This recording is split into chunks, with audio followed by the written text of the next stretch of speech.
Bienvenue dans Moment d'édification, Building Moments. Seigneur, nous te disons merci pour ce jour. Merci parce que le moment est encore venu pour que nous soyons nourris par ta parole, que nous soyons édifiés, que nous soyons transformés. Merci parce que ta parole, elle nous mature jusqu'à ce que nous obtenions notre héritage parmi les saints. Reçois tout l'honneur dans le nom précieux de Jésus-Christ. Père, mets tes paroles dans ma bouche, que les cœurs soient disposés à t'écouter, à te comprendre, à pouvoir appliquer les vérités communiquées et apprises pour obtenir des résultats qui glorifient ton seul saint nom. Merci parce que c'est fait dans le précieux nom de Jésus-Christ. Amen, amen. Bienvenue encore dans Moment d'édification. Alors, aujourd'hui, je vous parle de comment obtenir les promesses. Comment obtenir ou comment hériter les promesses. Au cours du partage dernier, nous avions parlé de demander. Jésus a dit demander et l'on vous donnera. Et nous avions vu que nous demandons pour obtenir les choses qui nous appartiennent déjà. Et c'est ce que nous appelons notre héritage. Mais aujourd'hui, nous voulons parler un peu des dynamiques, des différentes dynamiques qui doivent être mises en place pour pouvoir obtenir ces promesses, pour pouvoir hériter ces promesses. Donc, si vous voulez, c'est un peu comme une suite de demander. Donc, comment obtenir les promesses? Avant tout, établissons le fait que ces promesses nous appartiennent. Établissons déjà que les promesses sont nôtres. Dans Galates 3, le verset 16, la Bible dit « Or, les promesses ont été faites à Abraham et à sa postérité. Il n'est pas dit « et aux postérités », comme s'il s'agissait de plusieurs, mais en tant qu'il s'agit d'une seule, et à ta postérité, c'est-à-dire à Christ. » Donc, retenez que nous sommes en train d'essayer d'établir que les promesses dont nous parlons, l'héritage dont nous parlons, nous appartient. La Bible dit « Or, les promesses ont été faites à Abraham et à sa postérité. » Les promesses dont nous parlons ont commencé avec Abraham, en fait. Mais la Bible dit qu'il n'est pas dit « et aux postérités » comme s'il s'agissait de plusieurs, mais en tant qu'il s'agit d'une seule, et à ta postérité, c'est-à-dire à Christ. Maintenant, dans le verset 29, la Bible dit que si vous êtes à Christ, vous êtes donc la postérité d'Abraham, héritier selon la promesse. Si vous êtes à Christ, donc nous héritons de cette promesse une fois que nous venons à Christ. Le verset 26 dit « Car vous êtes tous fils de Dieu par la foi en Jésus-Christ. » Donc une fois que vous croyez en Jésus-Christ, vous venez à Christ, vous êtes bénis en Christ. Parce que tous ceux qui appartiennent à Christ sont la descendance ou la postérité d'Abraham. Par conséquent, ils sont héritiers selon la promesse. Et donc dans Romains 8, le verset 17, la Bible dit que si nous sommes enfants, nous sommes aussi héritiers. Héritiers de Dieu et co-héritiers avec Christ. Si toutefois nous souffrons avec lui, afin d'être glorifiés avec lui.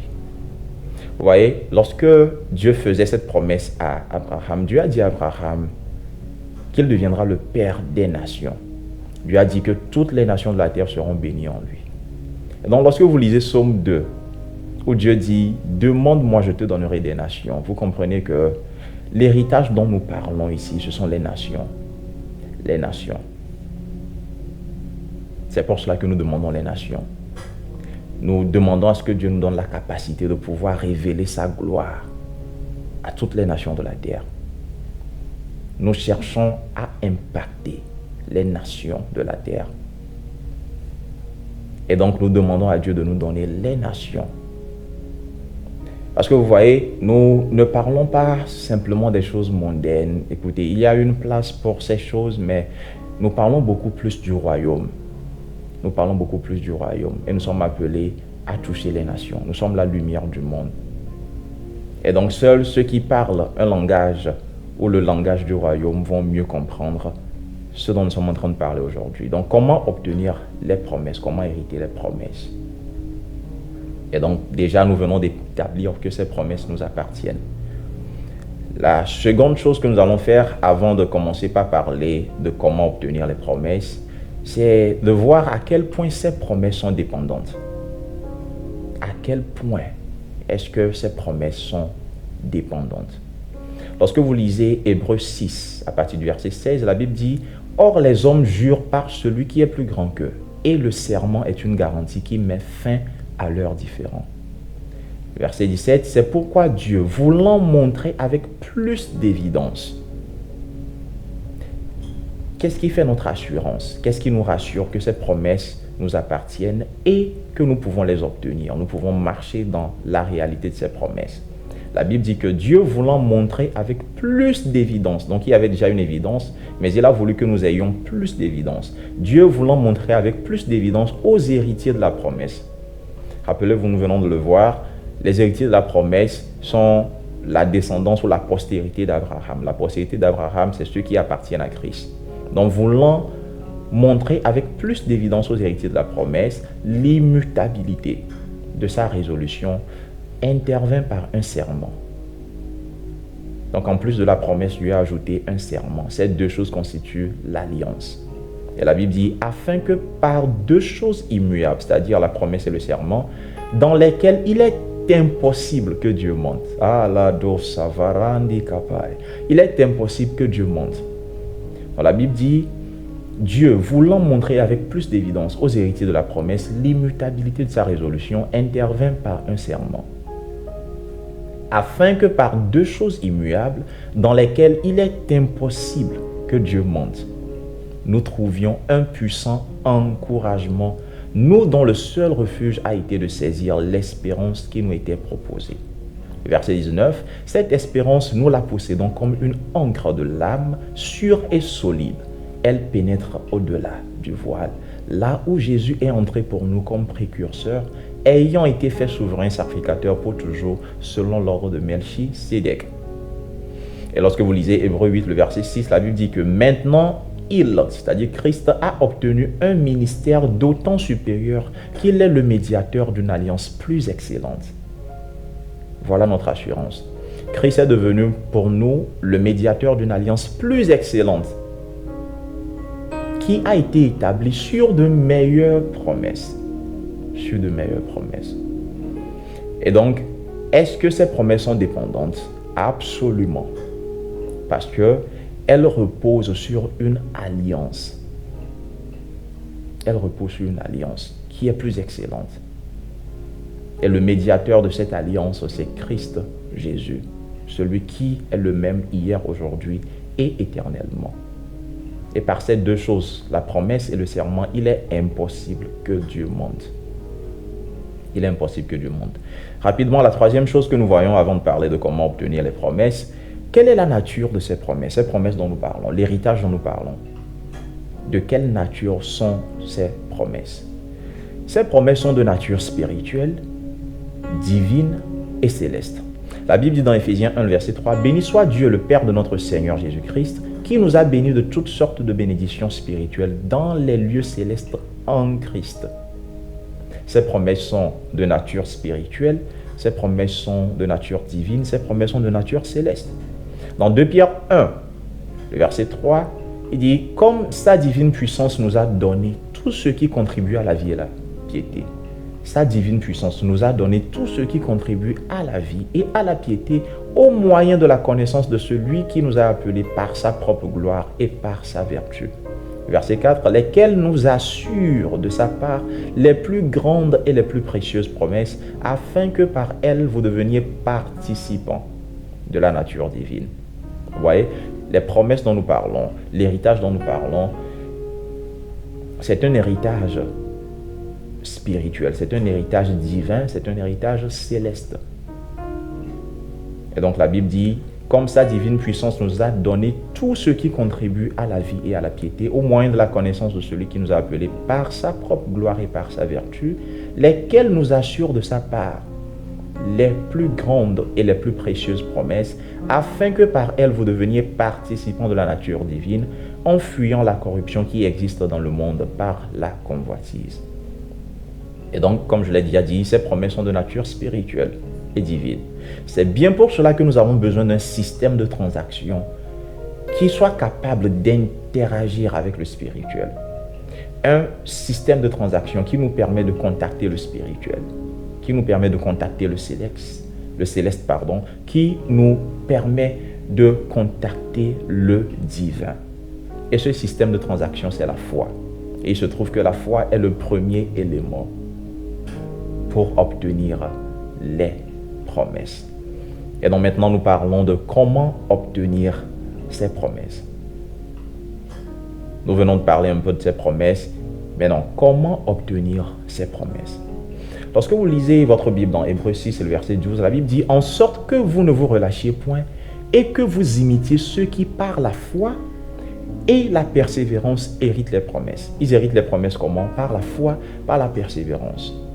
Et le premier exemple que nous avons, c'est Abraham, le père de la foi. La Bible dit dans Hébreux 6 et le verset 15 que c'est ainsi qu'Abraham, ayant persévéré, obtint l'effet de la promesse.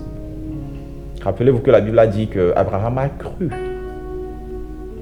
Abraham a cru à Dieu, à ce que Dieu lui a dit, et cela lui fut imputé à justice. Mais avant d'obtenir l'effet de la promesse, il a fallu qu'Abraham persévère. Et donc la Bible nous recommande dans le verset 12 d'Éphésiens 6 d'imiter ceux qui par la foi et la persévérance héritent des promesses.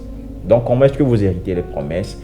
1, par la foi, 2, par la persévérance, ou encore l'endurance, ou encore la patience.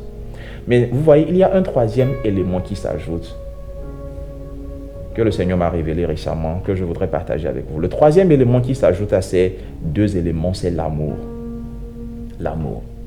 Mais aujourd'hui, nous allons beaucoup plus nous focaliser sur la foi. Donc parlons d'abord de la foi, puisque nous obtenons les promesses par la foi, par la persévérance et par l'amour.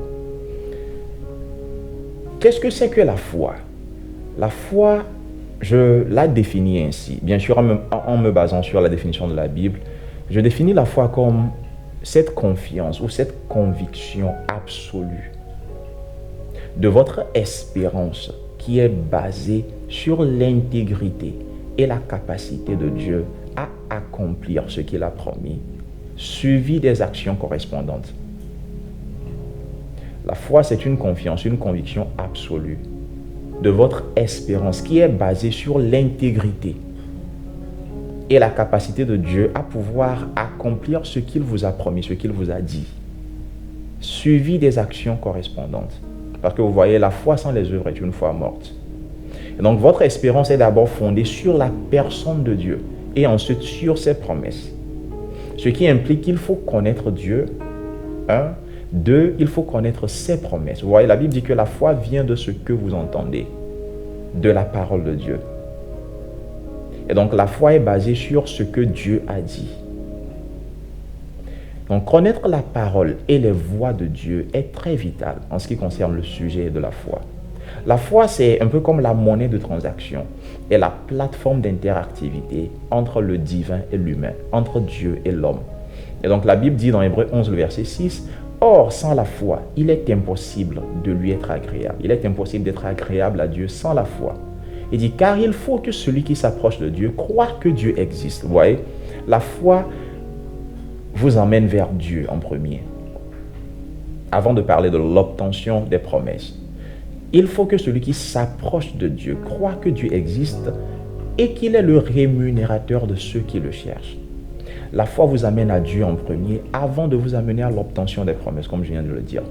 Parce que vous voyez, le but de Dieu, c'est que vous le connaissiez.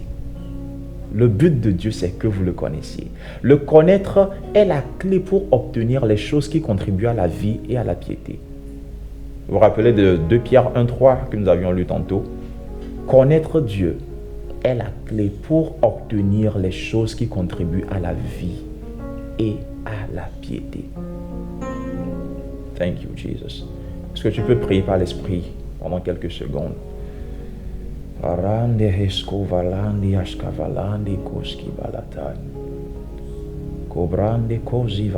Demande au Saint-Esprit d'ouvrir ton entendement. Demande au Saint-Esprit d'ouvrir ton entendement. Covrande cobre limana hasovande que balikas que varande koje vilamate. Urambe keske velido barandi kofrahas que valinda haskavaliata. Mande hesovalata. Thank you, Father. Amen, amen. Donc sans la foi, il est impossible d'être agréable à Dieu, car il faut que celui qui s'approche de Dieu croit que Dieu existe et 2, qu'il est le rémunérateur de ceux qui le cherchent avec diligence. Parce que Dieu veut que vous le connaissiez en premier. C'est pour cela que la foi vous emmène vers Dieu. La foi vous amène à Dieu d'abord. Il est important de connaître Dieu parce que c'est la clé pour obtenir les choses qui contribuent à la vie et à la piété. Il est important de connaître Dieu parce que c'est ce qui vous rend fort. La Bible dit dans Daniel 11, le verset 32, « Ceux qui connaîtront leur Dieu deviendront forts, ils seront forts et ils feront des exploits. » Vous voyez, vous avez la vie de Dieu en vous, Zoé. Et c'est une vie supérieure. Vous avez un esprit excellent, un esprit supérieur en vous. Et c'est la manifestation de cette nature divine, la révélation de cette nature divine que la création tout entière attend. La Bible dit que la création tout entière attend la révélation des fils de Dieu. Et vous voyez, les fils sont ceux-là qui possèdent l'héritage. La Bible dit dans Galates 4 que l'héritier, aussi longtemps qu'il est enfant, ne diffère en rien de l'esclave. Donc l'héritage ne lui est pas confié, mais il est soumis aux tuteurs et aux administrateurs jusqu'à ce qu'il fasse preuve de maturité. Les fils qui sont conduits par l'Esprit possèdent l'héritage, ils héritent les promesses. Ils héritent les promesses. Et c'est la révélation de ces fils que la création tout entière attend. Les fils possèdent l'héritage, ils obtiennent les promesses. Et le but, c'est pour révéler la gloire de Christ. Le but, c'est de révéler et de glorifier Christ. Ce n'est pas pour des choses mondaines, ce n'est pas pour des choses profanes. Le but, c'est de manifester la gloire de Dieu à toute la création. Le but, c'est de révéler Christ à toutes les nations de la terre. Alléluia. Le monde attend de voir, la création attend de voir la sagesse de Dieu, la puissance de Dieu, la créativité de Dieu dans les différents secteurs d'influence de la société, à travers toi, à travers les fils. Et Dieu dépend des fils. La question qu'il faut se poser, c'est: est-ce que Dieu peut compter sur toi? Est-ce que Dieu peut compter sur moi? Est-ce que Dieu peut compter sur moi pour révéler les dimensions? La Bible dit la sagesse infinie de Dieu. La sagesse infinie de Dieu. Est-ce que Dieu peut compter sur toi pour révéler sa sagesse infinie au monde, aux nations de la terre, à la création tout entière? Et donc c'est de cela que nous parlons. Comment obtenir les promesses? Parce que vous voyez, lorsque il y a Miles Monroe qui a dit « When the purpose of a thing is not known, abuse is inevitable. » When the purpose of a thing is not known, abuse is inevitable. Lorsque vous ne connaissez pas l'objectif pour lequel vous avez quelque chose, ou la finalité d'une chose, vous risquez d'en abuser. Vous risquez d'en abuser. Et donc le but, c'est pour la manifestation de la gloire de Dieu, la manifestation, la révélation de cette sagesse infinie de Dieu à toute la création. À toute la création. Et donc comment obtenir les promesses? Par la foi. Par la foi. Par la foi. Donc qu'est-ce que la foi fait? Numéro 1, la foi vous emmène à vous approcher de Dieu, d'accord? La foi vous rapproche de Dieu. Et en vous rapprochant de Dieu, c'est comme cela que vous le connaissez. Numéro 2, vous vous approchez de Dieu pour l'écouter, pour l'entendre. Et donc nous parlons des promesses, nous parlons des prophéties que vous trouvez dans la parole de Dieu. Et 3, vous vous approchez de Dieu pour connaître ses principes, les conditions qui sont rattachées aux promesses, les conditions qui sont rattachées aux promesses.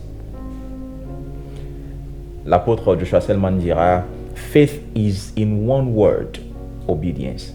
Donc nous parlons de la foi nous rapproche de Dieu. Lorsque nous nous rapprochons de Dieu, nous l'écoutons. Nous connaissons ses promesses, nous connaissons ses principes, les conditions qui sont rattachées à l'accomplissement de ses promesses. Donc, faith in one word is obedience. La foi en un mot, c'est l'obéissance. La foi en un mot, c'est l'obéissance. Donc, comment obtenir les promesses? La foi ou encore l'obéissance? Parce que la foi, en réalité, c'est l'obéissance. Regardez ce que les Saintes Écritures disent à ce sujet. Hébreux 4, à partir du verset 1, la Bible dit « Craignons donc, tandis que la promesse d'entrer dans son repos subsiste encore, qu'aucun de vous ne paraisse être venu plus tard. » Car cette bonne nouvelle nous a été annoncée aussi bien qu'à eux, mais la parole qui leur fut annoncée ne leur servit de rien, parce qu'elle ne trouva pas de la foi chez ceux qui l'entendirent. Donc, avoir les paroles de Dieu, avoir les promesses de Dieu ne vont pas vous profiter tant que vous n'exercez pas la foi. Et la foi, c'est l'obéissance. Car cette bonne nouvelle nous a été annoncée aussi bien qu'à eux. Mais la parole qui leur fut annoncée ne leur servit de rien, parce qu'elle ne trouva pas de la foi chez ceux qui l'entendirent. Verset 3. Pour nous qui avons cru, nous entrons dans le repos selon qu'il dit, je jugerai dans ma colère, ils n'entreront pas dans mon repos. Il dit cela, quoique ses œuvres eussent été achevées depuis la création du monde, car il a parlé quelque part ainsi du septième jour, et Dieu se reposa de toutes ses œuvres le septième jour. Et ici encore le verset 5, ils n'entreront pas dans mon repos. Verset 6, or, puisqu'il est encore réservé à quelques-uns d'y entrer, et que ceux à qui d'abord la promesse a été faite n'y sont pas entrés à cause de leur désobéissance. Le verset 2 parle de la foi et le verset 7, ou plutôt le verset 6 parle de désobéissance. Vous voyez le lien? La foi, c'est l'obéissance. L'incrédulité, c'est la désobéissance. Le verset 7, la Bible dit, Dieu fixe de nouveau un jour. Aujourd'hui, en disant, dans David, si longtemps après, comme il est dit plus haut, aujourd'hui, si vous entendez sa voix. Vous vous rappelez encore de la foi vous rapproche de Dieu, vous vous rapprochez de Dieu pour entendre. Et après avoir entendu, vous obéissez. C'est ça la foi. Donc la foi en un mot, c'est l'obéissance à ce que Dieu dit. Aujourd'hui, si vous entendez sa voix, n'endurcissez pas vos cœurs. Lorsque vous lisez 1 Pierre 2, du verset 6 au verset 8 également, vous voyez que la Bible fait ce lien entre l'incrédulité et la désobéissance, puis la foi et l'obéissance. Vous voyez, nous vivons dans une saison où le mot d'ordre, c'est l'obéissance. Le mot d'ordre, c'est l'obéissance. Le but pour lequel nous avons été élus, c'est que nous soyons consacrés, que nous soyons mis à part pour Dieu, adonnés au processus d'achèvement de notre sanctification, devenant ainsi des enfants obéissants, ce qui est notre permis pour une pleine participation à la vraie adoration de la Jérusalem céleste, pour la manifestation de la gloire céleste sur la terre.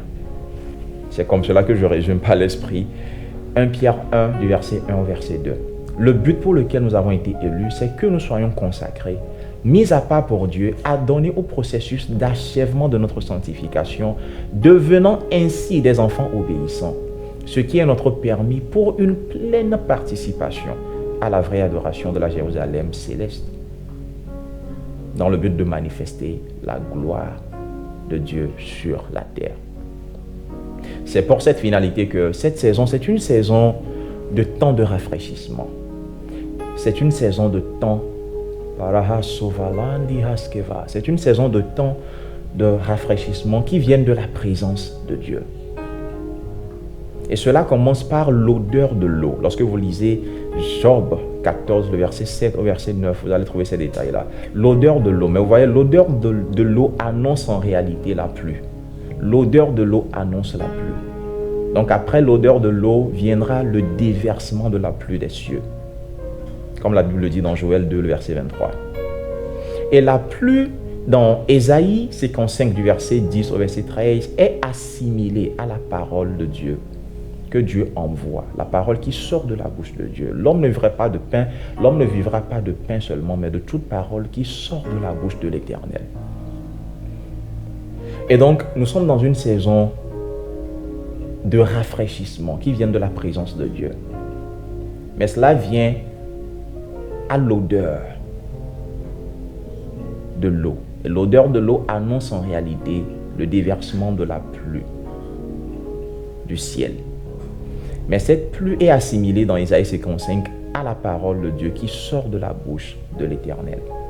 À cause du temps, nous n'allons pas le lire, mais vous pouvez le lire. Ésaïe 55 du verset 10 au verset 13. La pluie qui tombe du ciel est assimilée à la parole qui sort de la bouche de Dieu. Or, Hébreux 4 du verset 1 à 2 nous dit que pour que cette parole nous soit profitable, elle doit avoir comme compagne intime la foi. La foi. Pour que la parole qui sort de la bouche de l'Éternel puisse nous être profitable plutôt, elle doit avoir comme compagne la foi de notre part. Et la foi, c'est l'obéissance, comme nous l'avons déjà prouvé. Vous voyez qu'à la fin, nous nous retrouvons encore au carrefour de l'obéissance. Je l'avais dit tantôt, le mot d'ordre dans cette saison, c'est l'obéissance. Vous voulez voir la manifestation de la gloire de Dieu? L'obéissance. L'obéissance. L'obéissance. Écris-le quelque part où tu peux le voir le plus souvent possible. Mon mot d'ordre, c'est l'obéissance. Tu peux le laisser en commentaire. Ton mot d'ordre, c'est l'obéissance. L'obéissance. La foi, c'est l'obéissance.